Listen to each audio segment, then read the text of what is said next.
Olá, valienses abençoados! Sejam bem-vindos ao meu canal. Meu nome é Danilo. Eu espero que você tenha pegado aqui a referência do Vale, porque a partir de hoje essa será a abertura do meu canal. Primeiramente, muito obrigado a todos os que visualizaram meu primeiro vídeo, compartilharam, deram seu like, seu dislike e também fizeram comentários. Referente aos comentários, abrindo um parênteses aí, eu vi alguns comentários e eu verifiquei que eu vou ter que me reposicionar referente a algumas coisas que foram levantadas. Então, por esse motivo, eu vou responder até mesmo futuramente em vídeo. Então, eu peço um pouco de calma referente a isso, mas eu vou dar atenção sim a essas questões que foram levantadas lá nos comentários, ok? Dado o recado, bora começar o vídeo. Como vocês viram aqui no título do vídeo, eu vou falar sobre 7 cenas que impactaram ao eu assistir o filme Orações para Bob. Rezando por Bob. Então eu quero deixar aqui bem claro também que o vídeo terá spoilers. Então, se você nunca assistiu Orações para Bob, para que o vídeo, vai dar lá uma olhada, tá bom? Nesse filme, é um filme bem curto, de 1h30. Tem aqui no YouTube mesmo, dublado. Então aí você vai lá, assiste e volta aqui pra gente interagir um pouco mais também. Quero deixar agora também uma nota de rodapé. Todos deveriam assistir esse filme.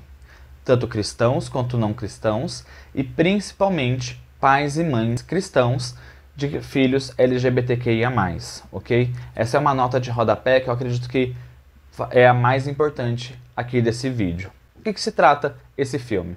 O filme ele conta a história da família Griffith, composta de pai, mãe e 4 filhos, 2 homens e 2 meninas, e um dos meninos dessa família se identifica como gay, que é o Bob.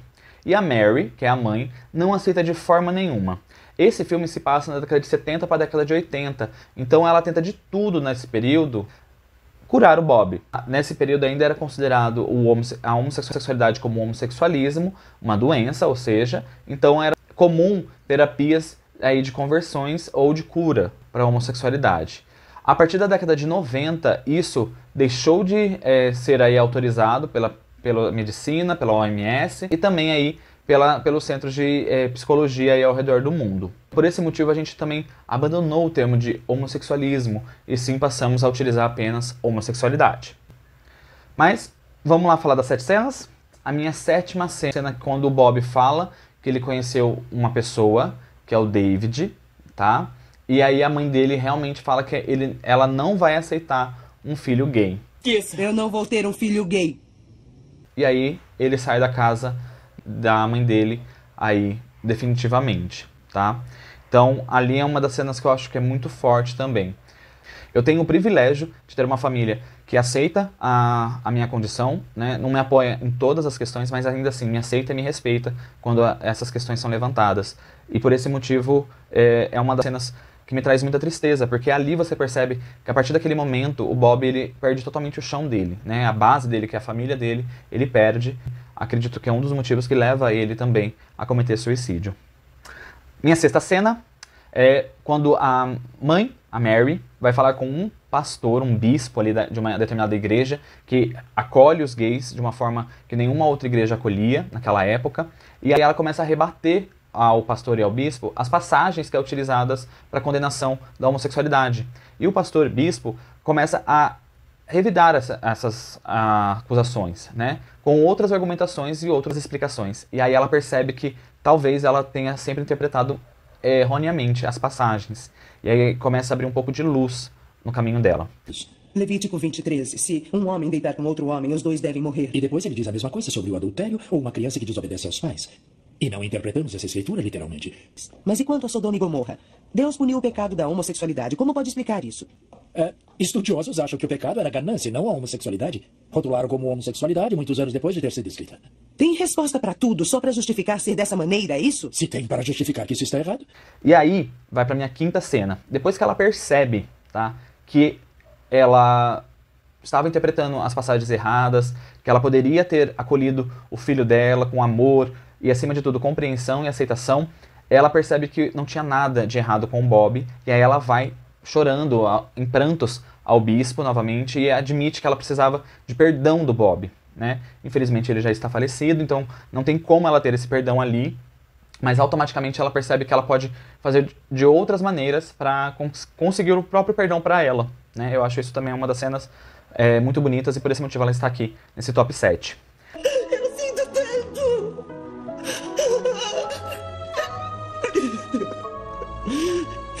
A quarta cena é uma cena muito triste, que eu acredito que é a cena que eu mais chorei, ok? Então se você não chorou nessa cena, ó, parabéns, você é uma pessoa, né, coração de pedra. Brincadeira. Você é uma pessoa que aguenta aí o tranco. É a cena quando a mãe e o irmão mais velho do Bob descobrem que ele morreu. Essa é uma cena que, assim, você percebe o quão duro foi essa notícia. Acredito que perder um filho é uma das, principalmente para uma mãe, é uma das perdas mais, assim, tristes do mundo, ainda mais na condição que foi a perda dele, né, que ele se matou. O Bob se matou. O quê? Ele pulou de uma ponte. Ele morreu. Ah, não! Meu filho morreu! Eu quero sair! Meu filho morreu!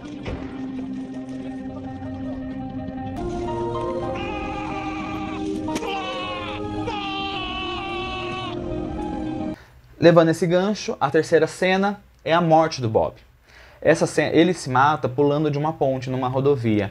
E é uma cena que me traz alguns gatilhos até mesmo, porque assim, esse filme foi lançado em 2009, eu assisti ele em 2012, e a minha adolescência, né, eu tive essa vontade uma vez de cometer esse tipo de suicídio dessa mesma forma. Então quando eu vejo isso, me traz um gatilho muito forte, e aí eu até às vezes não gosto muito de assistir essa cena, mas ela é muito importante, porque é uma cena que é muito real e você consegue entender o que se passa ali mais ou menos na cabeça do Bob no momento, e por esse motivo ele vai e comete o suicídio.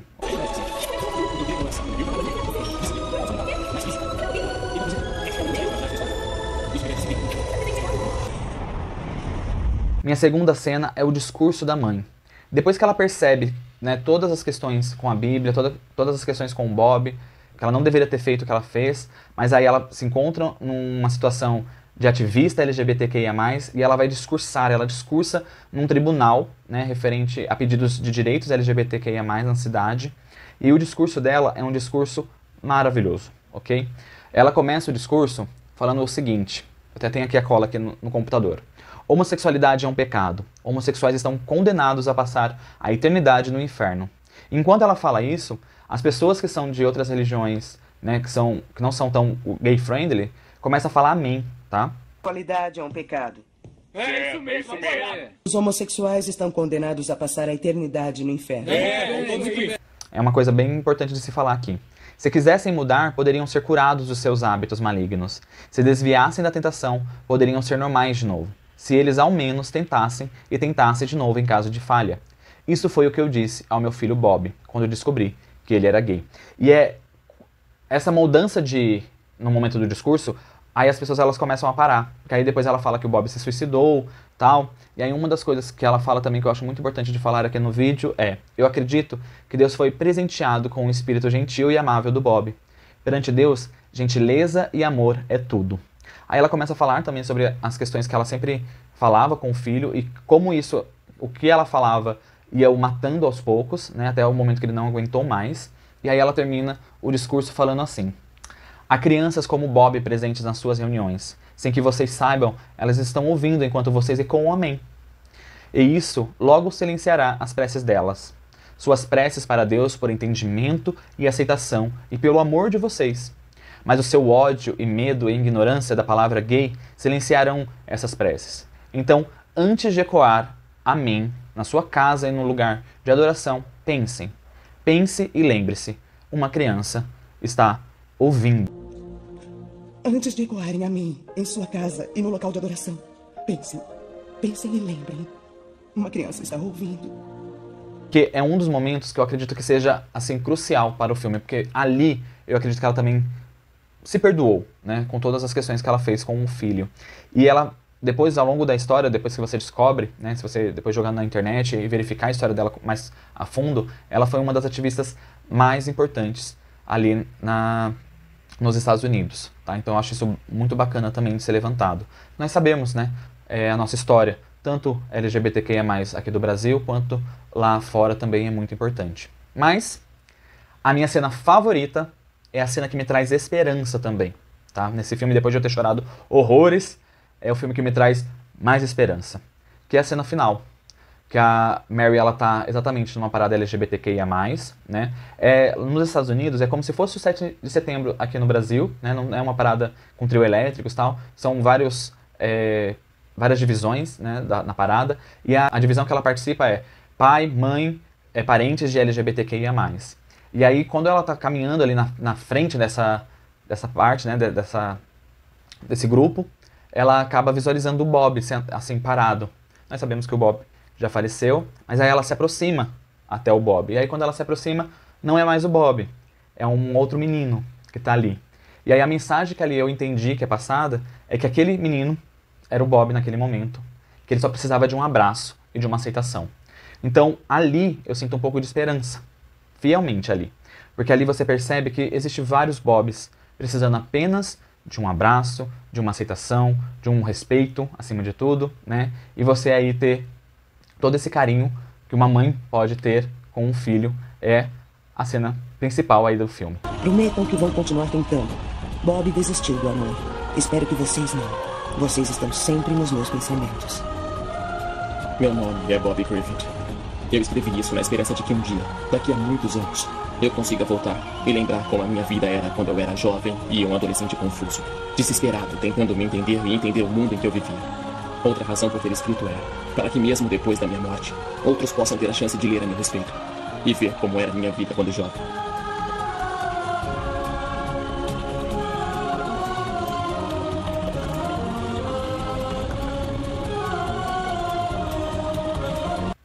Mas diga aí pra mim, né? Se você já não deixou, comenta aí quais são suas 7 cenas favoritas desse filme. Quero muito saber, eu vou ler cada comentário referente a isso, ok? E vou aí dar like também. Muito obrigado a você que ficou aqui, então compartilhe, dê seu like.